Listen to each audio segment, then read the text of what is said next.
Hello, welcome to part 8 of, or is it part 7? No, part 8, sorry.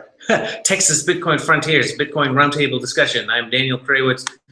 This is Michael Goldstein. And today we're going to talk about scams. Why are there so many scams in the Bitcoin world? Well, and we will mainly approach this from sort of a theoretical economic standpoint.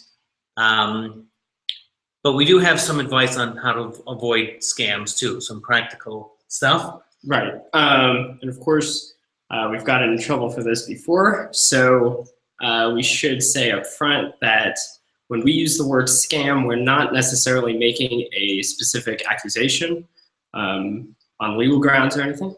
We are using the term as a heuristic for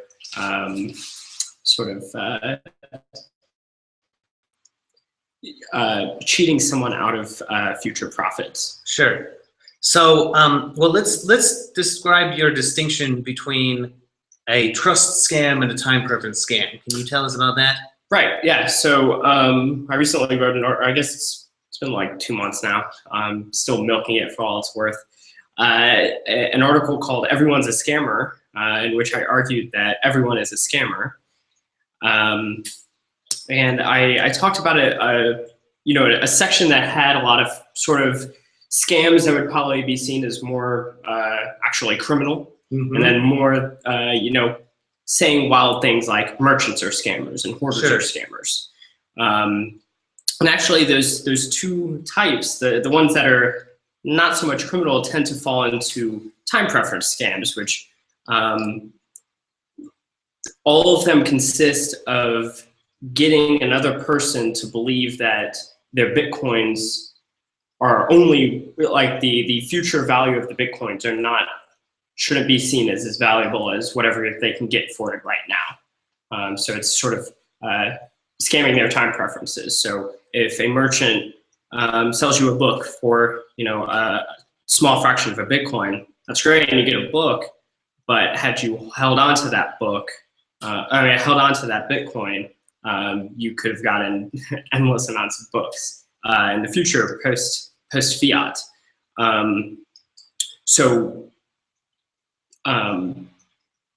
There's that kind, but then there's also sort of the trust scam, which incorporates any sort of situation where there's wallet inspection or a trusted third party, someone who basically breaches the whole distributed nature of Bitcoin, is able to profit off your loss.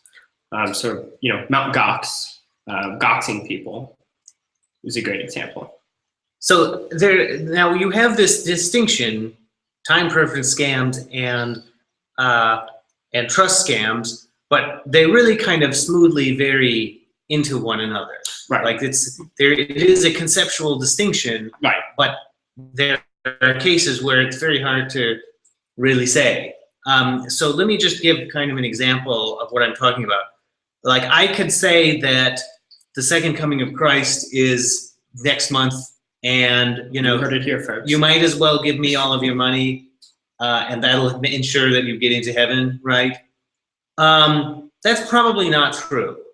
Probably not, but we can't check it now. We have to wait.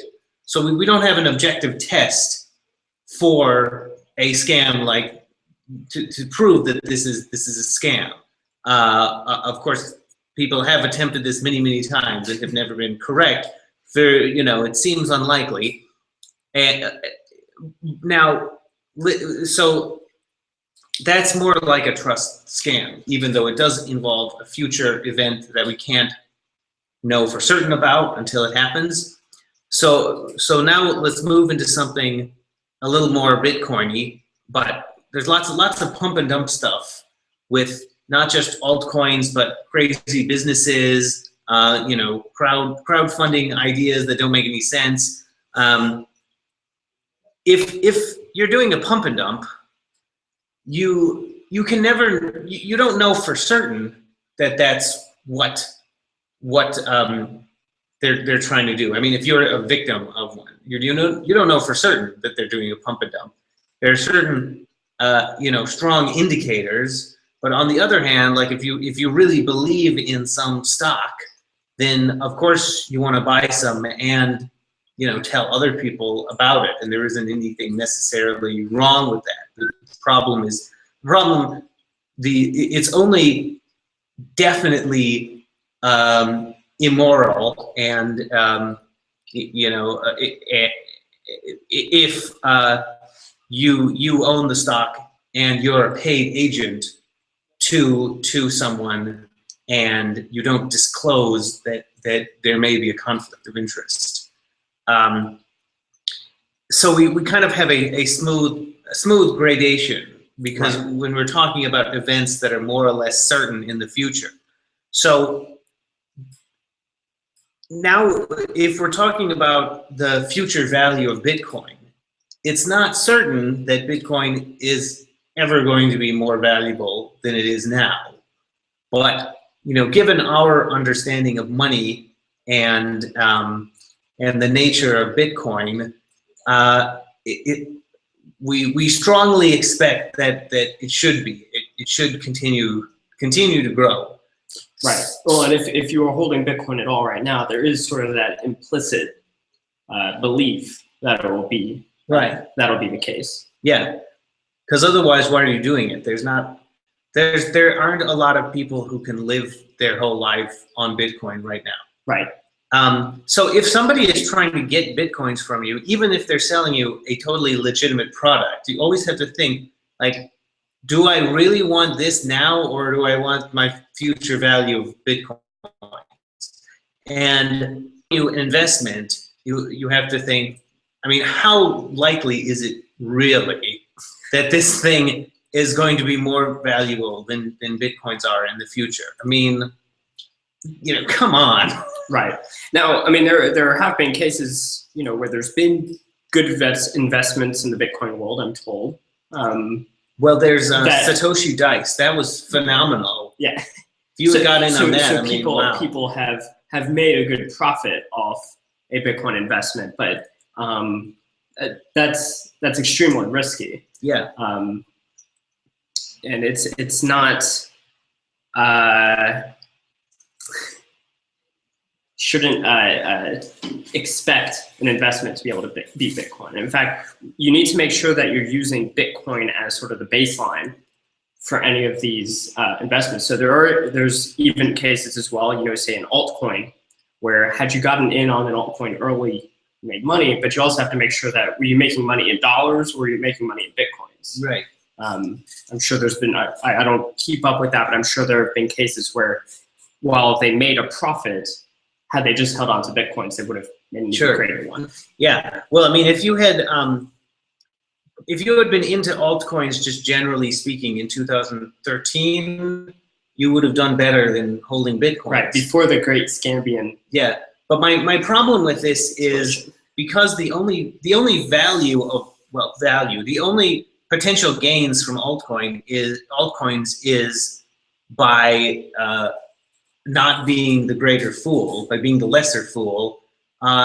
That's something you can never be certain of. Like it's very hard to be certain that you are not the greater fool. I don't know how you could possibly reliably know that.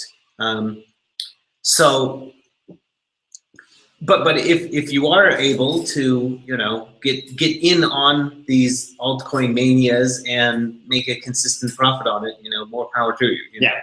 Good job. So now why don't we talk about some of the reasons that Bitcoin is so full of scams? Now, I want to say, like, when we first got into Bitcoin, I think it's fair to say that we were all completely unprepared for just the sheer level of scammery. Like, we had our discussion group, and we were all like, "Oh yes, Bitcoin. It's very intellectual about it. It's very elegant and cryptographically and economically, blah blah blah." We get into the Bitcoin world, and it's like, "Whoa! Like, what? This is crazy. What is this?" Like, there weren't there weren't people approaching Bitcoin in the way we were. Right. Very, very few anyway. So one thing that I kind of describe to people about the Bitcoin world is, imagine that you have a bell curve and you take the middle of the bell curve and just remove it. Yeah. So you meet. So you have a bimodal distribution. Right. So you meet a lot of really extraordinary people, and you meet a lot of very marginal people. Not a lot of normal everyday people. Right. Well, so in both cases, it's sort of a marginal person in some way. That's right. That's right. Yes. So marginal is my nice way of talking about the other end of the bell curve. Yes, the left-siders. Yes. So we have kind of a strange world. It's not like the real world. You go into Bitcoin and it's like going into the wardrobe, into Narnia. It's this kind of a strange culture. So now that is one of the reasons that there's so many scams, is there's just a lot of people who don't know what they're doing and don't really understand Bitcoin's value proposition and have all kinds of weird ideas. Right. And it's, you know, when you have a big group of people who don't know what they're doing, it's, you know, they're easy to take advantage of. So there's lots of opportunities for scams. Right. So another reason is that with Bitcoin, if you have the opportunity, it's very easy to take the money and run. If I were like running a bank, I could probably get a bunch of dollars out of it, but they would figure out who I was. There'd be a paper trail. I wouldn't get very far. If you get the Bitcoins, you can just be gone, and that's that, you know? And it's also interesting when you mix those two things, you get Bitcoin talk.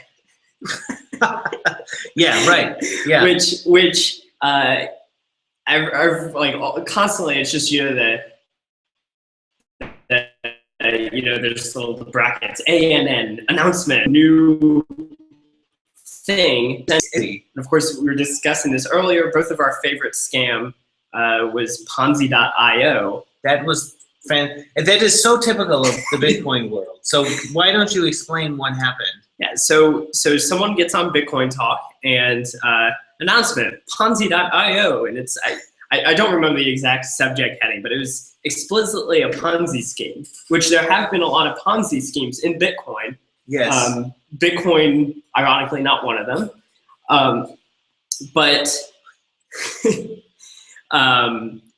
So yeah, we had like Bitcoin Savings and Trust was the big Ponzi scheme. What's his face? A pirate something got fined like $40 million by the SEC.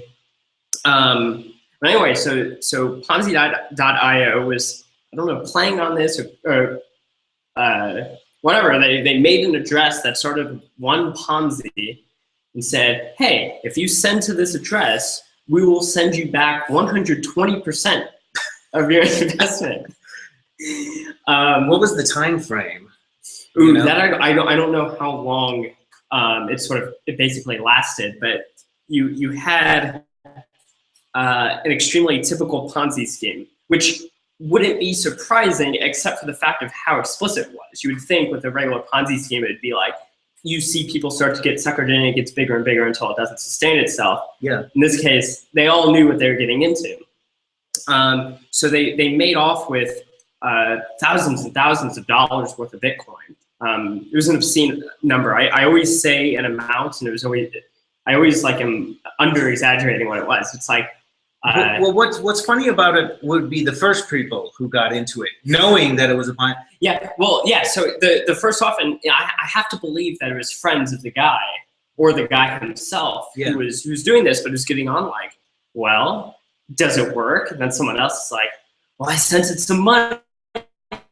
and I got my money back. Percent builds up, and if you go, you can see all of this on blockchain.info. You can see the entire string of payments to it. Well, and you can also see the history on the Bitcoin talk thread too. Oh yes. So these people are like, they're like, hey, it worked. We got to get more people in on this. And it's so ridiculous. Like what? Like what are you doing? Like you really want to take that risk? Yeah. Like with Bitcoins, you want to just give to an explicit Ponzi scheme. Well, it's Bitcoin. It's fun. And I think this is another component of it is Bitcoin's new. So a lot of people just want to trade. They want to, they don't think in the long term. This is a constant theme with our altcoin discussions, by the way. People are always saying like, oh, you're against experimentation? And I'm like, no, maybe you should think about what you're doing first. So with the scams, you can think of it as like experimentation and business models. They don't, all of them suck. I mean, yeah, and it's so, I mean, so much of it is like willful ignorance. Yeah.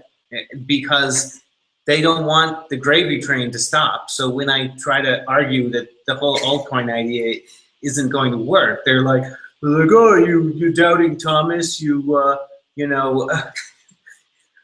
I thought you were for competition. Yeah, and you know, they don't want to know.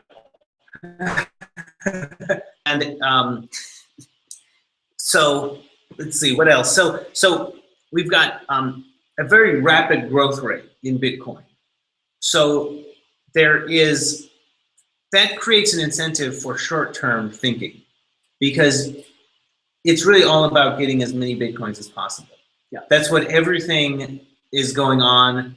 That's why there's all the FUDDing and the lies. FUD is, of course, an acronym for fear, uncertainty, and doubt. So if I'm fairly certain that Bitcoins are going to be rapidly more valuable in the future, and you are not so certain, then I have an incentive to play on your uncertainty and make you more fearful about Bitcoins, right? So that I could get yours. And this is, I talked about this in my article, because you know the article is titled "Everyone's a Scammer," so that by definition includes us, and we fall under the hoarding scam. We want to be able to buy as many Bitcoins as possible at the lowest price possible. But you have an interesting conundrum, because with Bitcoin you can prove that you own a certain amount of Bitcoins by sending that amount or sending a message with that key that holds that amount. But you cannot prove you do not own Bitcoins. So in like strict epistemological thinking, like you cannot prove that someone who is skeptical of Bitcoin is not actually wanting to lower the price on the market when they spread any kind of skepticism so they can get more Bitcoins. And this is a really good way of dealing with FUDDing, is you can just accuse the person of trying to manipulate the person so that he can get more. Yeah, as a way to fuel away the bad parts of the argument, if there happen to be any valuable components to the criticism, which by this point, very unlikely. We've basically heard everything. This is what Paul Krugman has been doing for years. Yes. Probably not. So but maybe is our favorite hoarder psyop. Yes. So as an aside, you know, sometimes in our Satoshi Nakamoto Institute discussions, where we say, you know, maybe we should do some fundraising or something. And then we're kind of like, well, what would we actually do with the Bitcoins if we got it? Yeah, it's not like, it would be irrational to spend them on very unuseful projects. At least except for a tiny amount. We're just gonna keep them. So like, what kind of it could be a way, if you are afraid that you will not be able to hold on to your Bitcoins as well. Yeah. What kind of donation drive would that be, right? Like, donate to the Satoshi Nakamoto Institute so that we can sit on the money, and then we'll be more valuable. We'll be a richer institution sometime later on in the future. Does that sound like something? Although please donate. Please, yes. That sounds like something I would want to donate to. So this is kind of, and of course, Bitcoin is a middleman killer. So there aren't a lot of real business ideas for the Bitcoin world. So, you know, if you want to make a lot of Bitcoins, you kind of have to give people a lot of bullshit. Right. You have to scam. All of the ways of buying Bitcoins, if you believe that Bitcoin is going to have a very prosperous future, any method of getting Bitcoins is ultimately a scam. So that's including even me. I would consider myself one of the more innocuous scammers. I like to buy Bitcoins. We're very proud of you for being so innocuous. Yeah, but you know, I like to buy Bitcoins on Coinbase. Yeah. But every single time I'm doing that, I'm scamming Coinbase. You know, if you buy at 350, or even if you happen to buy at like 1200. Well, more like you're scamming the person that they bought the Bitcoins from. Well, because they do get a cut of it, so they're profiting off my scam. But ultimately, I'm scamming someone in order to buy it at that price. You're taking advantage of their belief that $380 or whatever it is now is a good price for Bitcoins. Right. And likewise, if you are making Bitcoins by you know, having a job and getting Bitcoins as a payment, you're doing the same thing because someone is having to give up those Bitcoins to give it to you. If you are a merchant and you are receiving Bitcoins as payment, either you're the scammer because you are going to be holding on to those Bitcoins, or you are assisting a scammer by, you know, selling them through Coinbase to, you know, wherever those. Yeah. So in fact, this is also, I don't know if we talked about this as much, and this is kind of an aside, but with all of this, this goes back to sort of you have to focus in on the perspective of the hoarder to think about how to make Bitcoin better. Right.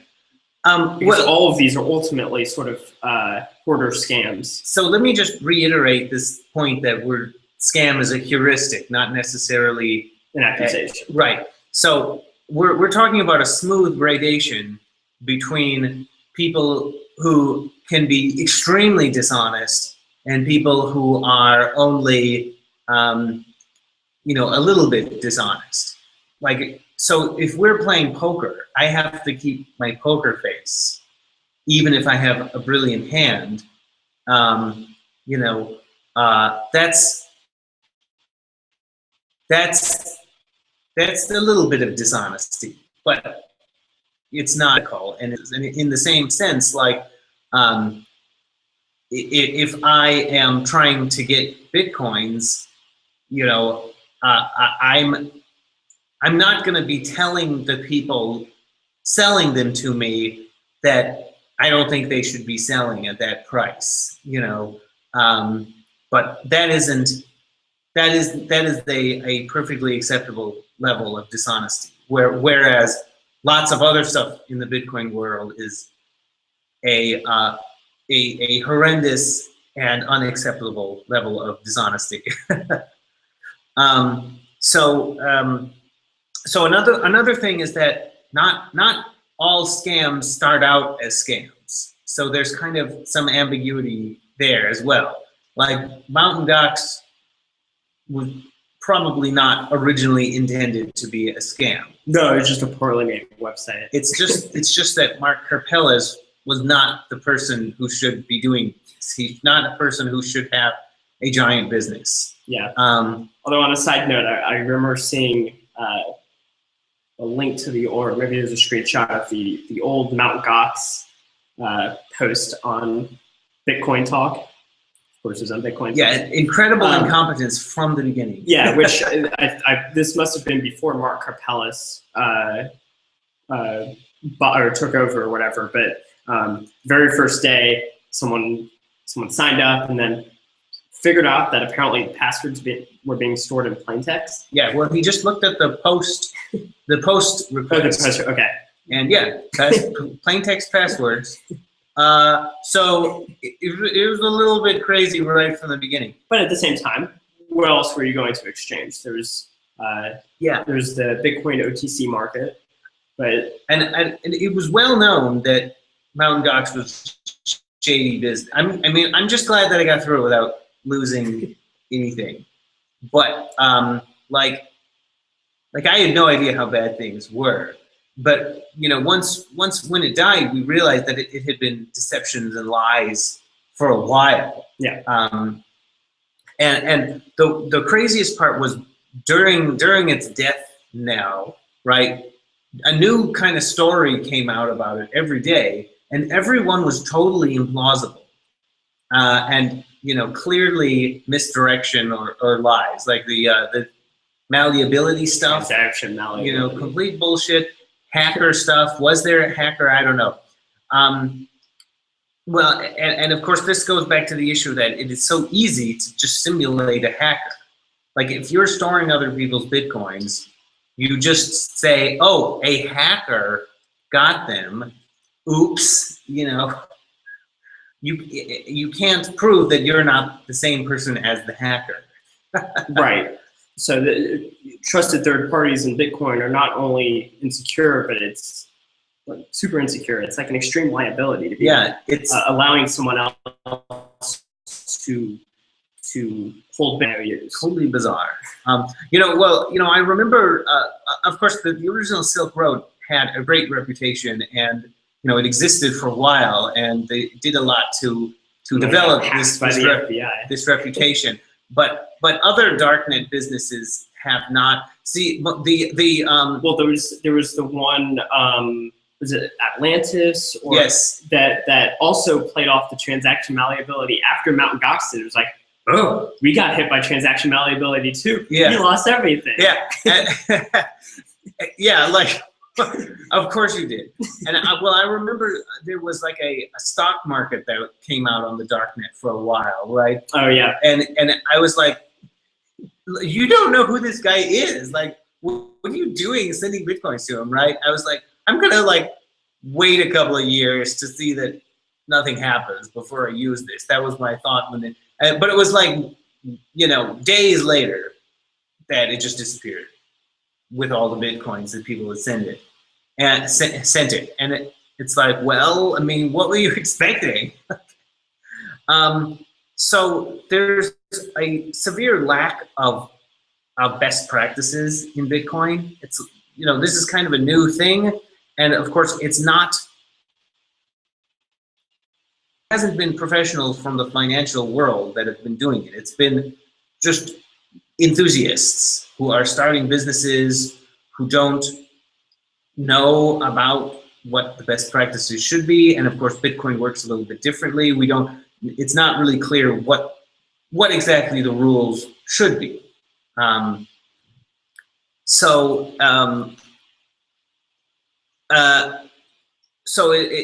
it's very easy to run shady businesses without necessarily realizing it.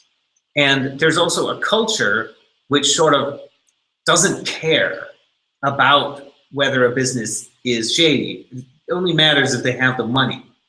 So I remember when we went to Inside Bitcoins in Las Vegas, you go to the sponsor room, and they had Butterfly Labs and Mt. Gox as sponsors there, as if they're like legitimate, respectable people. They have nice logos. Yeah, they gave them money. Like, how do you we all know that these are shady businesses. I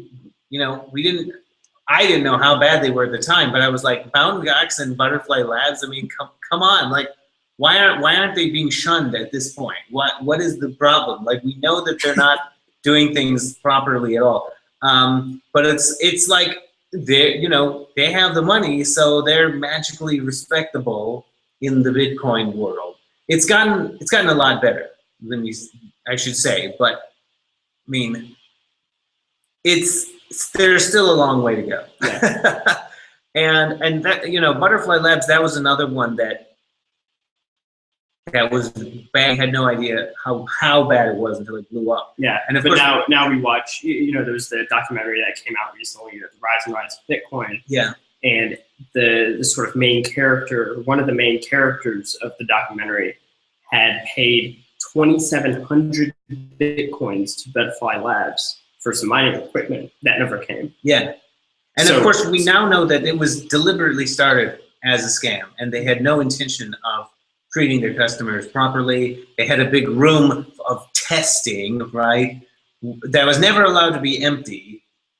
You just have to keep testing the miners until we have enough that we can ship out some of them and replace them, right?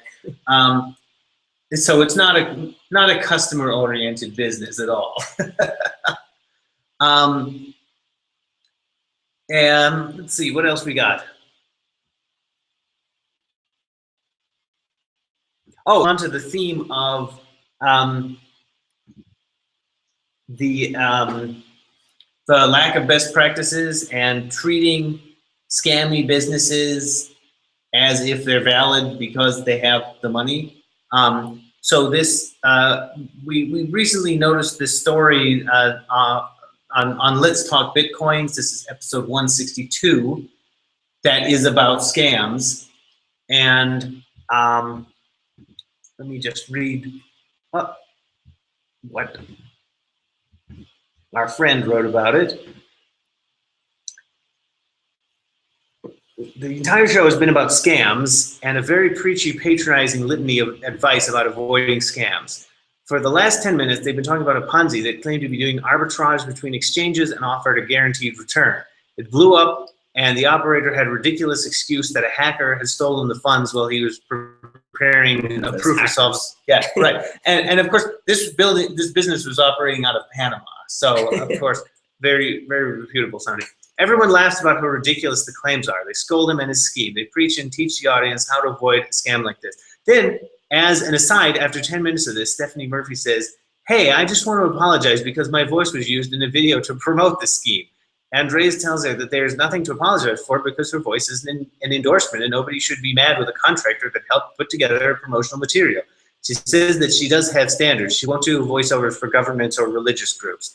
She laughs and they continue to preach about being smart enough to spot scams. But I mean, that's a perfect example, right? Oh, these scams, they're so terrible. And then they're involved in them, not, peripherally, but the fact that,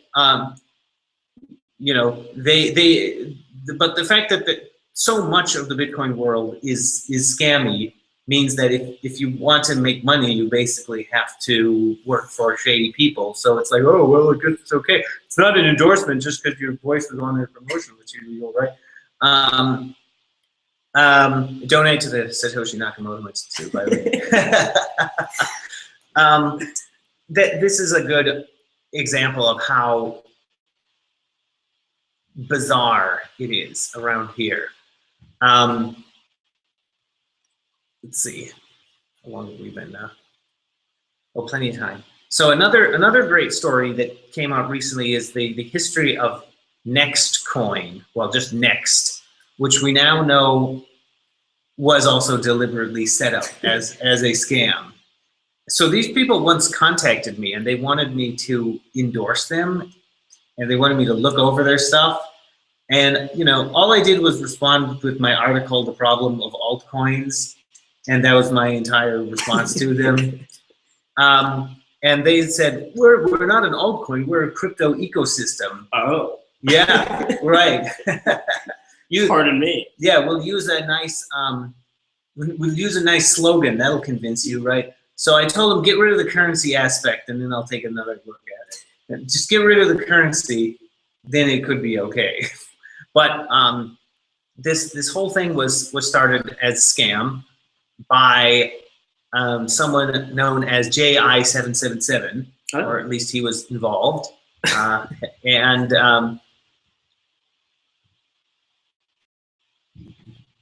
JI777, JL777 is an anonymous web financer who lives on the internet and sells people millions of dollars in Ponzi investment products, par for the course in Bitcoin. 100% anonymous and goes to great lengths to keep it that way.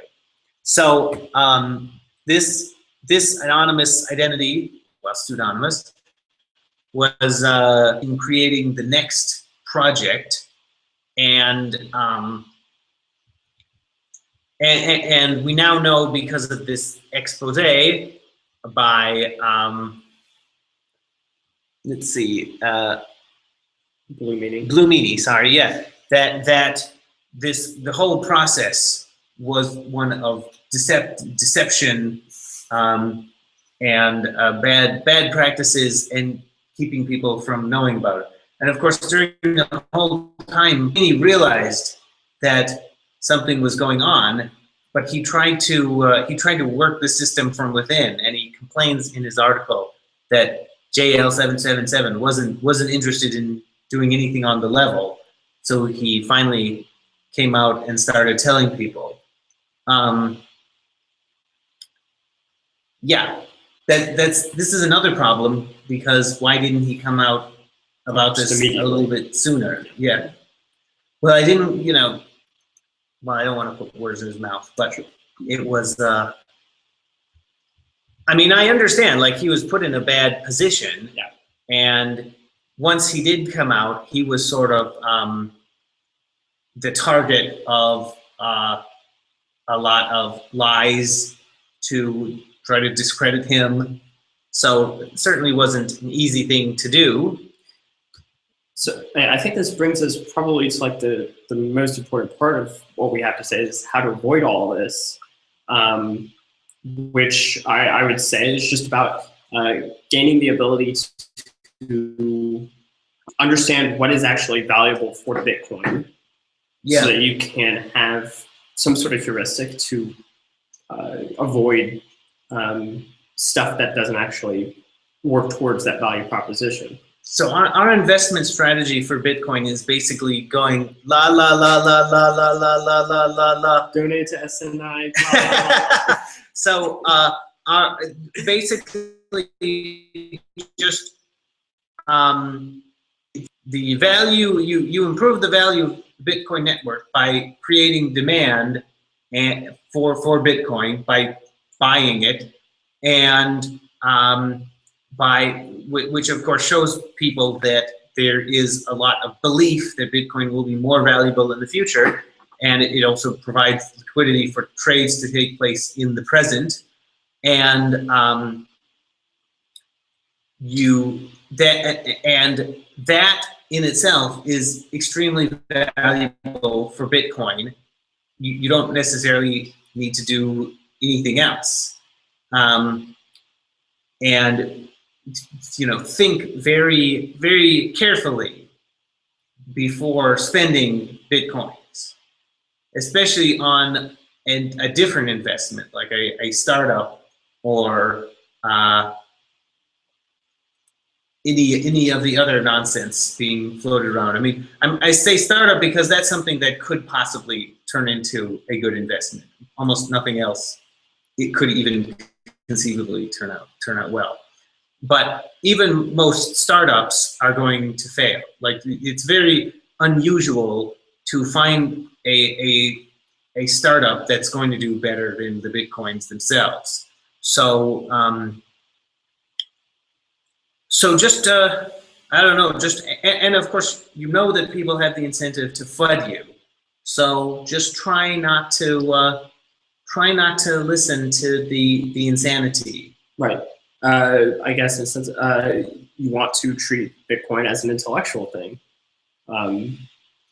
because that way you come to understand what the actual economic value proposition is. You can understand the technology, so you can kind of spot BS if someone tries to claim that they can improve upon the technology in some way that's actually rather infeasible. I mean, I really think that the best thing is to try to just ignore everything. Yeah, just buy, hold, and just assume that everything you hear is basically lies or deception until proven otherwise. Right.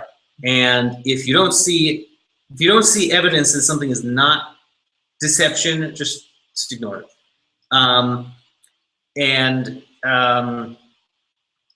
Just don't trust anyone. No one has the everyone has some incentive to try to deceive you. So take everything with a grain of salt, and you'll be better off. It's not like the regular world where you can go into some restaurant out here on the street and pretty much assume that they're not dumping toxic waste into the soup or something. Yeah, Bitcoin, they most certainly are. You cannot assume that in Bitcoin. So now, well, our audience member has left, so we have no audience questions. Mentioned the page list of major Bitcoin heists. List of major Bitcoin heists, thefts, hacks, scams, and losses. List of major Bitcoin heists, thefts, hacks, scams, and losses. Let's say it 5 times fast. Yeah, I'm not gonna try. It's a thread on the Bitcoin Talk forum, and you can find it just by searching for list of major Bitcoin heists, thefts, hacks, scams, and losses. It's a fascinating list, and you can learn a lot about the history of Bitcoin from reviewing it, and maybe you'll think twice about investing in whatever the next thing that gets hyped up is in the Bitcoin world. Oh, so next time we're going to talk about speculative attacks and hyper Bitcoinization, and you just made that word up. Okay, we'll go into that next time. But so this will be the end of the present series, and then we'll sort of talk about this format and see if we want to come up with something different. We'll see where we go from there. But now we've gone through everything from the prehistory of Bitcoin to the present, and the future is the next topic, and that'll be our series. Thanks. Oops.